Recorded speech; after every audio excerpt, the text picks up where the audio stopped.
Hey, lovely listeners!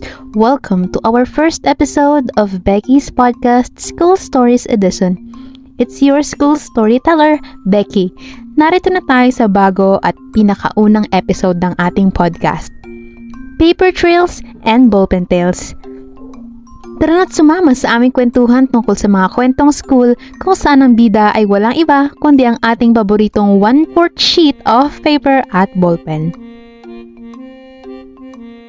But before we dive in, a quick reminder to hit that subscribe button so you never miss the laughter, nostalgia, and quirky tales we unfold in each episode.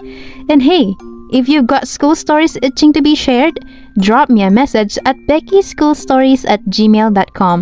Your story might just be the star of our next episode.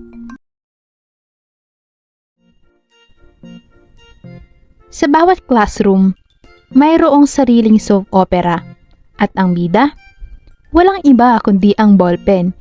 Sa likod ng lecture, activities at exams, naglalaro siya ng kanyang odyssey paminsang lumilipat mula sa isang estudyante patungo sa iba.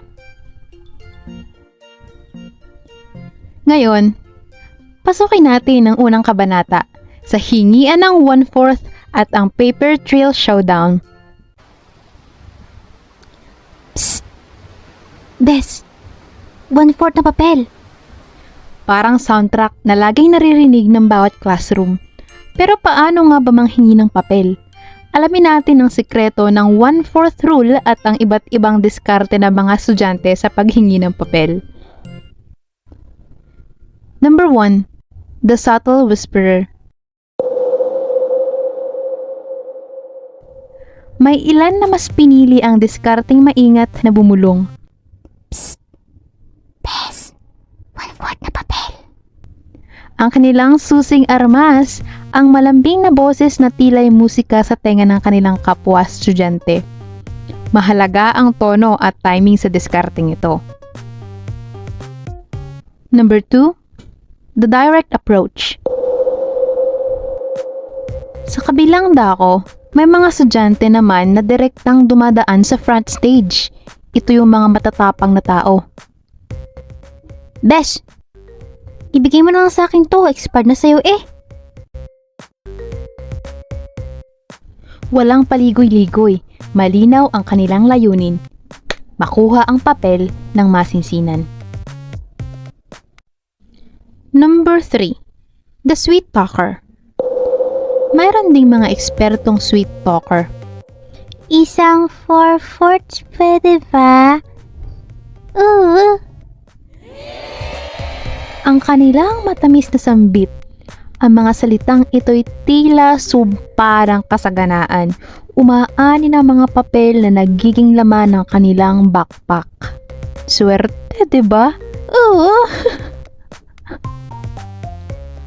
Number 4. The Paper Trail Negotiator. At syempre, may mga estudyante na nagiging negosyante sa harap ng Paper Trail Showdown. Kumusta, Besh? 1/4 na papel at para sa'yo, special discount half lang. Ang hirit na puno ng charm at kalokohan siguradong nakakapagbigay saya sa kaharian ng mga papel. What? Yan ay ilan lamang sa mga nailistang diskarte sa paghingi ng 1/4 sheet of paper. Pumunta naman tayo sa pangalawang yugto. Hiraman ng ballpen, ang pangalan at buhay ng bawat ballpen. Anong ballpen mo? Ang anong ballpen mo, drama. Pagpasok sa classroom, agad-agad may magtatanong. Hoy, anong ballpen mo? Ito'y parang magiging pangalan mo sa loob ng isang oras.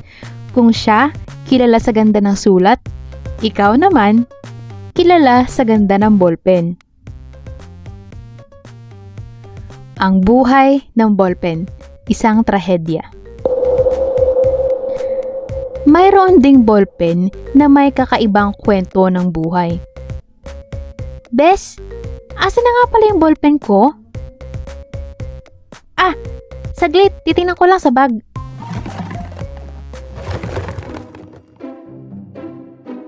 Ay, patay. Parang naiwala ko yata. Sabihin ko na lang, nalaglag ko sa highway pagtawid ko. Besh, nalaglag ata sa highway kanina pagtawid ko. Palitan ko na lang.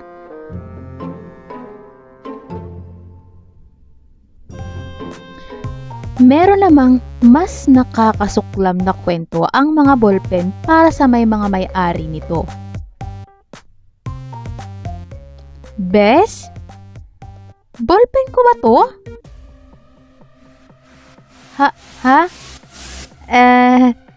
Oo eh. Pasensya na. Kinakabahan kasi ako habang nag-exam. Nibling ang way to ease my gut eh. Okay, I'm okay. I'm fine. 괜찮아, ning, ning, ning. Nak ng pating. Iyo na yan. Naging lollipop na yung ballpen ko nang wala sa oras. Iyo na. Bibili na lang ako ng bago.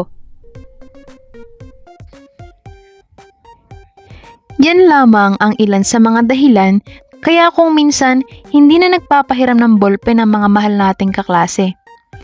Kaya kapag nasa bingit ka na ng pagbagsak sa exam dahil hindi ka nag-check ng bag sa gabi anak ka ng tupa, kailangan mo ng pangmalakasang skills sa paghiram at pagkuha ng loob ng mga classmates mo para makahiram ng ballpen.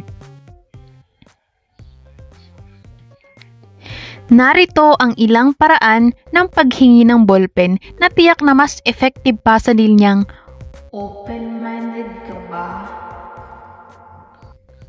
Una, ang polite na paghingi. Ang may pinakamaayos na diskarte ay ang polite na paghingi. Kuya, ate, pera naman ang ballpen mo. Isang ngiti at po o opo ang nagbibigay ng linaw sa iyong intensyon. Pangalawa, ang pa-sweet na approach.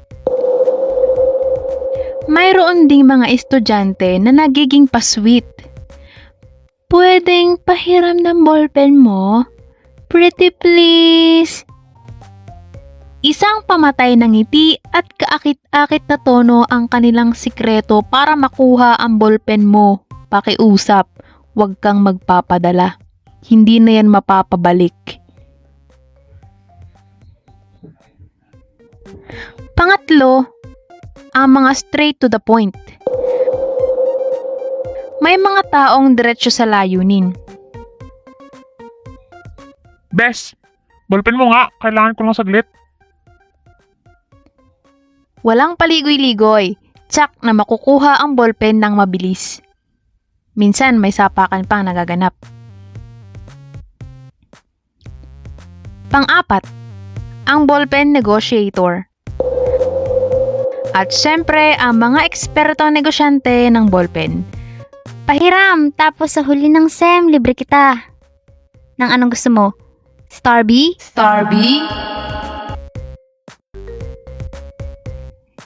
Diskarteng puno ng charm at libangan. Isang deal na hindi mo kayang tanggihan. Of course, iyon na lahat ng ballpen ko, pati pencil case ko, isama mo na. At pinakahuli, panglimang paraan ang creative na paghingi.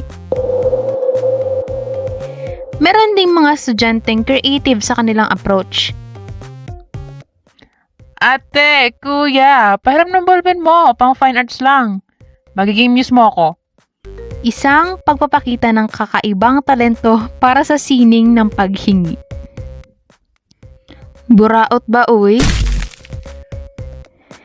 Sa bawat papel na hinihingi at ballpen na hinihiram, asahan mo, may isang kaklaseng naha-high blood sa'yo.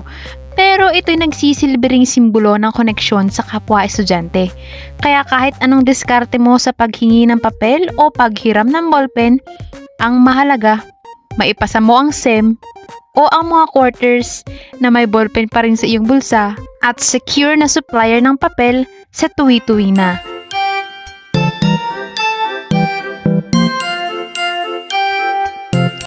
Well, that brings us to the end of another school adventure.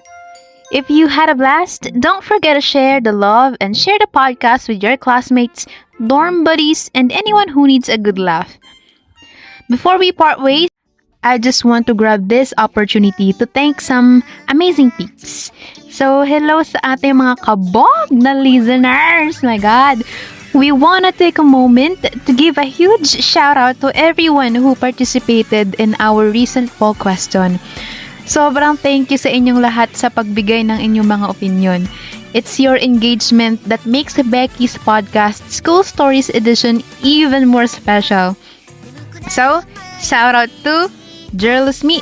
I'm Molly, Miss Ira Nantes Vito, Angel Narvaez, Sheila Garin, kay Ate Sheila, kay Shaira Omlas, Miss Shai Shai, Miss Maniebo, kay Jake Taylor Browning, Ana Elizabeth, Tumia Kande, kay Miss Julia Kershlea Kizana, kay Lia, and kay Angge.